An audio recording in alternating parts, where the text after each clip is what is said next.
Aqidaxon, biz sizning oldingizga bo'sh qo'l bilan kelmadik. Bizlarning kichkina sovg'alarimiz bor. Menga sovg'a Bitta ham emas, ikkita sovg'a.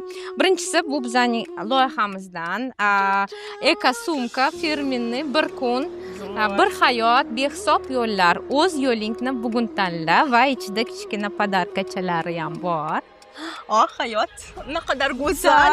И yana Buncha yaxshi ko'proq chaqirib turinglar deydi. Katta rahmat. Это я лично подписываюсь всем. Shaxsan hamma mehmonlarga podpis qiladigan открыткам bor.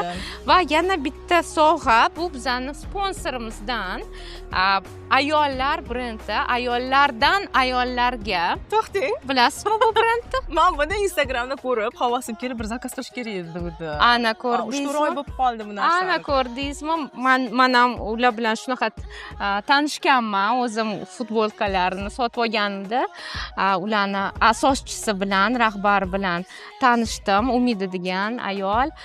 Ularni brendi ideyasi, ya'ni brendning g'oyasi bu ayollarning ta'limini qo'llab-quvvatlash va ma'lumotli, ta'limli bizga o'xshagan ayollar uchun yaratilgan brend.